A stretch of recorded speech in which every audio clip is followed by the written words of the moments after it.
வணக்கம் நண்பர்களே, welcome to all.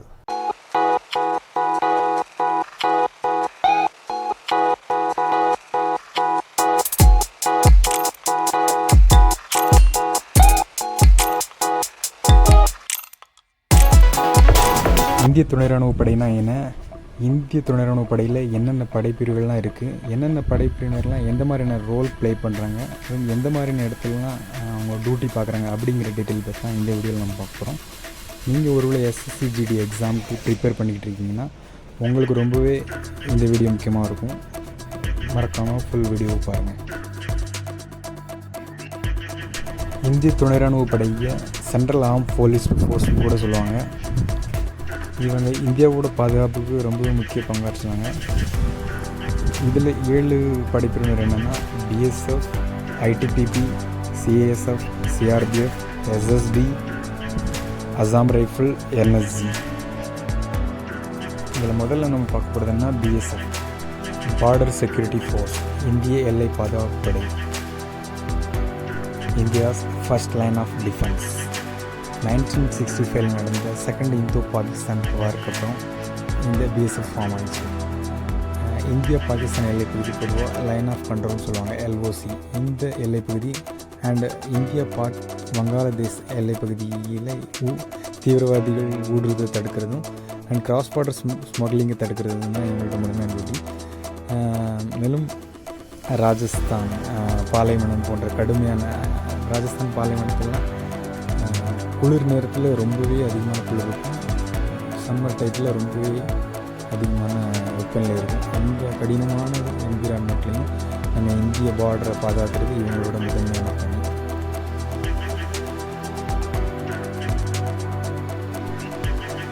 ITBP, Indo Tibet border police, entire India China border, அதாவது India China பார்டரில் 3488 kilometre நீளமுள்ள எல்லைப்பகுதியை பாதுகாக்கிறது. அண்ட் ரொம்பவே குளிரான இடம் அவங்க டியூட்டி பார்க்குற இடம்னா கிட்டத்தட்ட 7200 to 18000 அடி உயரமுள்ள மலைப்பகுதியில் -25 டிகிரி செல்சியஸில் எங்களோட டியூட்டிலாம் இருக்கும். அதுபோக CISF, central industrial security forces, மத்திய தொழில் பாதுகாப்பு படை. இந்தியாவில் உள்ள 60க்கும் மேற்பட்ட விமான நிலையத்தோட பாதுகாப்பு பணியில் இவங்க பணியாற்றப்பட்டிருக்காங்க.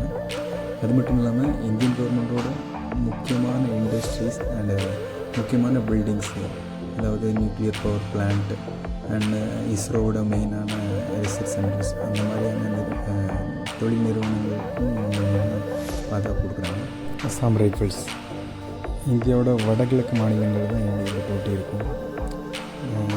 இந்தியா மியான்மர் எல்லைப்பகுதி பாதுகாக்கிறதுக்கும் நார்த் ஈஸ்ட் ஏரியாவில் முன்னாடி ரொம்பவே அதிகமான இன்சர்ஜென்சி குரூப்ஸ் இருக்கும். அந்த குரூப் எதிராக போராட்டம் தான் எங்களோட முக்கியமான போட்டு.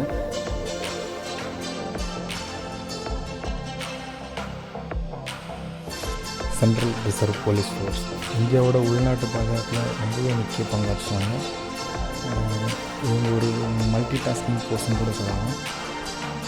இந்தியாவில் அதிகமாக நக்சல் பாதிக்கப்பட்ட பகுதியான சத்தீஸ்கர், ஜார்க்கண்ட் அந்த மாதிரி இடத்துல இன்னும் கடினமான டியூட்டிலாம் எங்களுக்கு இருக்கும். இப்போது ஜம்மு காஷ்மீர் போன்ற இடத்துல நம்ம இந்தியாவில் எந்த ஒரு பெரிய கலவரம் நடந்தால் அங்கேயும் இவங்களை மெயினாக யூஸ் பண்ணாங்க. இதில் இந்த சிஆர்பிஎஃப்லேயும் அதுபோக யூஎன் பீஸ் கீப்பிங் மிஷனாக இருக்கட்டும், அந்தமான் நிக்கோபார் தீவு, லட்சத்தீவு போன்ற பகுதிகளும் நம்மளோட டியூட்டிலாம் இருக்கும். மேலும் இந்தியாவோட எல்லா மாநிலத்திலுமே எங்களோட பட்டாலியன்ஸ்லாம் வந்துருக்கோம். அடுத்ததான் நம்ம பார்க்க போகிறது என்னென்னா எஸ்எஸ்பி, சசஸ்திர சீமா பல். இவங்களோட முதன்மையான டியூட்டி என்னென்னா இந்தியா நேபாளம், இந்தியா பூட்டான் எல்லைப்பகுதியை பாதுகாக்கிறது தான் இவங்களோட முதன்மையான பணி. மோஸ்ட்லி நார்த்தன் ஏரியாவில் தான் எங்களோட டியூட்டி இருக்கும். லைக் உத்தரப்பிரதேஷ், பீகார், உத்தரகாண்ட் அந்த மாதிரியான மாநிலங்களில் இவங்களோட டியூட்டிலாம் இருக்கும்.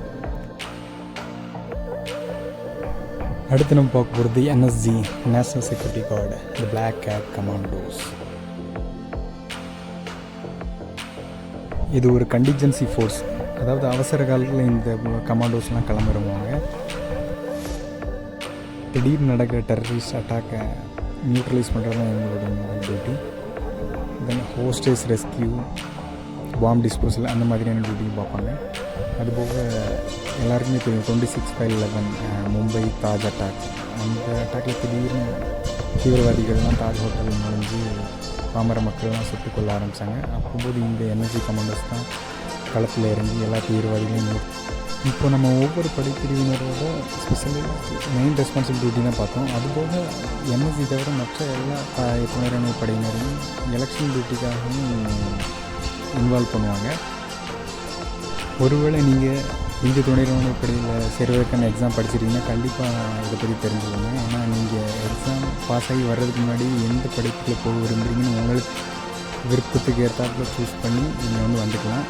நீங்கள் ஒன்ஸ் உங்களோட சாய்ஸ் கொடுத்து நீங்கள் ஒரு போஸ்ட்டில் வந்துட்டீங்க, அதுக்கப்புறம் வேறு படிப்பிரிவில் மாறுறதுக்கு கொஞ்சம் கஷ்டம். அதனால் நீங்கள் எக்ஸாம் எழுதுறதுக்கு முன்னாடியே உங்களோட சாய்ஸை சூஸ் பண்ணிவிட்டு எக்ஸாமுக்கு அப்ளை பண்ணும்போது உங்களுக்கு பிடிச்ச படிப்பிரிவு உங்களோட ஃபஸ்ட்டு அப்ளை பண்ணுங்க சார். மேலும் இந்திய துணை ராணுவ படையில் நீங்கள் சேரணும்னா எந்த எக்ஸாம் எழுதணும், என்னென்ன எலிஜிபிலிட்டிஸ் அண்ட் சிலபஸ்லாம் எப்படி இருக்கும் அப்படிங்கிற டீட்டெயிலாக நம்மளோட அடுத்த வீடியோவில் பார்க்கலாம். மீண்டும் அடுத்த வீடியோவில் சந்திக்கலாம். Bye bye, Tata.